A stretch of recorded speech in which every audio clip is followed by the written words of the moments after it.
right, give it up for Marina again. Hostess with the mostest. Y'all, I'm not qualified for this. Holy hell. Yeah, you are. I mean, I can do whatever I want to do. That's fair. First of all, the main thing is because has no one cursed all night? Okay, my parents are from Canarsie. I'm from New Jersey. I'm gonna fucking curse. I'm sorry. Not sorry. Mainly because my name is Tracey Hassel and it sounds like crazy asshole. Lock and load that, okay? It's become more and more fitting as time has passed. I'll warn you that I make every short story long and every long story a Tolkien level adventure. So I'll give you an aggressive amount of background information and hope you're not mad at me for it. Thank you, sorry, and you're welcome. In advance, for those of you who have stayed, listen, I almost have narcolepsy. I'm not sure, so thank you.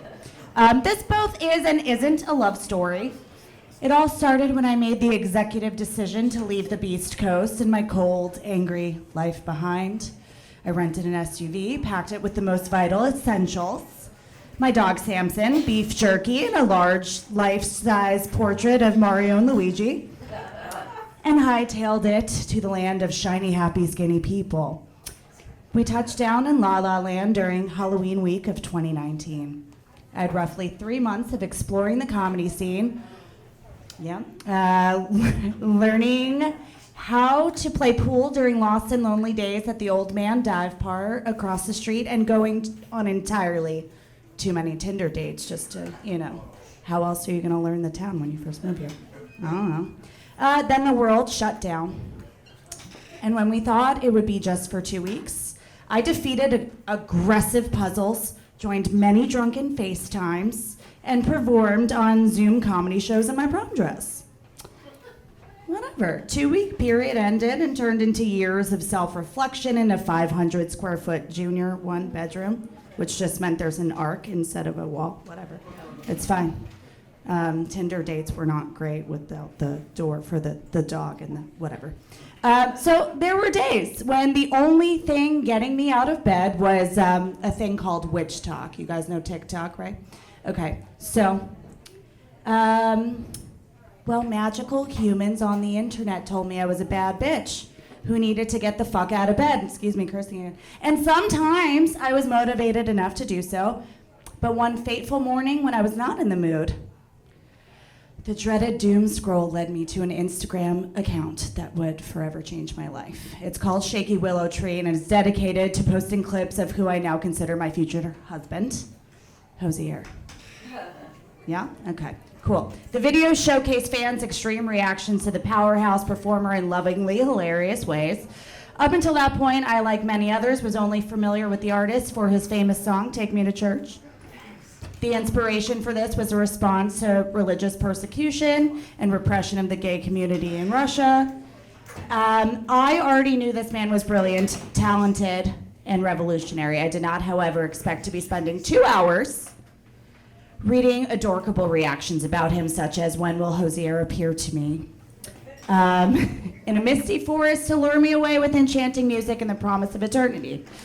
If Hosier ever kidnaps me and takes me to a distant unknown bog surrounded by an endless forest, mind your own business and do not call the police.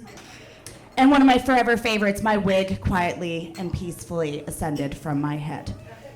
That's it. I was hooked. I bought his vinyls. I pulled tarot cards with the Forest Daddy playing in the background. Yes, some fans call him this. It's vaguely kink related. That's another side of TikTok I do not have time to discuss, or why it came up in my feed. That's fine. Though I personally prefer Forest Father, absolutely adore alliteration, and me who. I patiently waited for F Squared to release more records. He didn't. Fast forward, restrictions lifted. I began bartending at concert venues. I saw so many shows. One night, after I got cut from my shift and anxiously awaited a buddy to do the same, just so we could go to Elbow Room and get pizza. It's the only good pizza in this town for my friends from the East Coast, just saying. I spotted a familiar figure approaching security. I stood, panicked, in disbelief, and tried to tactically tell my security friend that the man I casually worshipped was entering the building, because he's tall and he's skinny and there's the hair, the curls. I went back inside to check on my buddy's progress, feeling defeated but professional, because I did not say hi, did not scream at him, whatever. Then Fate gave me another chance. Hosier and his friend and phenomenally talented actress, Aisling B, began ascending the wrong stairwell. I say this because I know they were aiming for VIP. But veered toward the path to the ladies' room. Common mistake. This was my shot. I did what I thought was a cool, finger summon. And tried not to yell up at them. With the headliner of the evening's merch draped over my left shoulder, Foals, a fantastic band from Oxford. You should definitely check them out.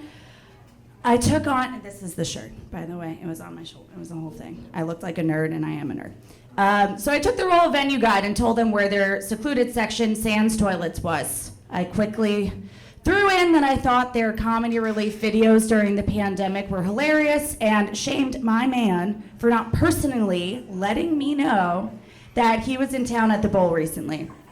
He explained it was only to support Maren Morris at her show, perform their song The Bones together, which I obviously already knew. I proceeded to shamefully send them on their way up the right set of stairs and spent the rest of the night in shock, drowning in pizza and whiskey at my local haunt. Then came the countdown to the next album. He was teasing it all over social medias. Months passed and Hosier heads around the world expressed their dire need for the whole shebang and of course another tour. Slowly each song was released. I pre-ordered the vinyl, but forgot I would be back on the Beast Coast performing, catching up with fellow assholes upon its arrival. So I had to listen digitally. You know how that goes. No biggie. I rode city bikes, walked all over NYC, repeatedly consuming the album, cover to cover, fucking brilliant. Everything fit masterfully under the umbrella of Dante's Inferno and the 9 Circles of Hell. Right up my alley. Being back home, pulling tarot, revisiting old places and faces with a new lens and Hosier in my head is an experience I cannot even begin to describe. P.S. The album came to me scratched, and I haven't been able to replace it yet. So if anybody wanted to give me a belated Hanukkah or birthday present early, that's just lock and load that, okay? But can you guess what happened next? Flipping tour dates and appearances announced. What I will forever live to regret is the fact that I did not sign up in advance to go to the Amoeba meet and greet. Okay, so I walked my dogs into Frolic Room and sat there and sulked and hoped that there would be another run, and there was not. If you look up videos online of him and dogs, it's a whole thing, okay? Like the dodo, but for the man that you love. Kind of, sort of, not really. You know what I mean? But no dice. I had to start plotting. Sure, I could see him perform in LA, but that didn't feel magical enough. I had my bestie, Rachel, flying from New York. We road trip to Vegas, the trafficless trash. Jersey Janet, my road rage alter ego, came out a few times, but we finally made it. We made it to the Cosmopolitan. The fort was packed. Rachel, however, is an Amazonian goddess and found me a spot where I could stand and sob for a while, which I did for 90 minutes. It's fine. Everything's fine. The floor shook. It was a religious experience. I'm sobbing, surrounded by other sobbing people who listen to Hosier and know that he is the forest god. Daddy, whatever, works for you. So I've seen him work a lot of shows. I'm just at a loss for the proper words. If you follow me for what feels like the last hour in a packed hot room, you can understand that that's rare. I'm just saying, this man is magical, and everyone who goes to see him is pure of heart and will save the world together as a team, I've decided. Anywho, he's coming back to town September 17th and performing at the Kia Forum, and basically this whole story is just because I want to get a group together and let's maybe take a party bus, because I hear that parking there is trash, and I think that's what we should do together as a team. It's a shining dream in the back. Crazy asshole. Thank you so much. Have a great night.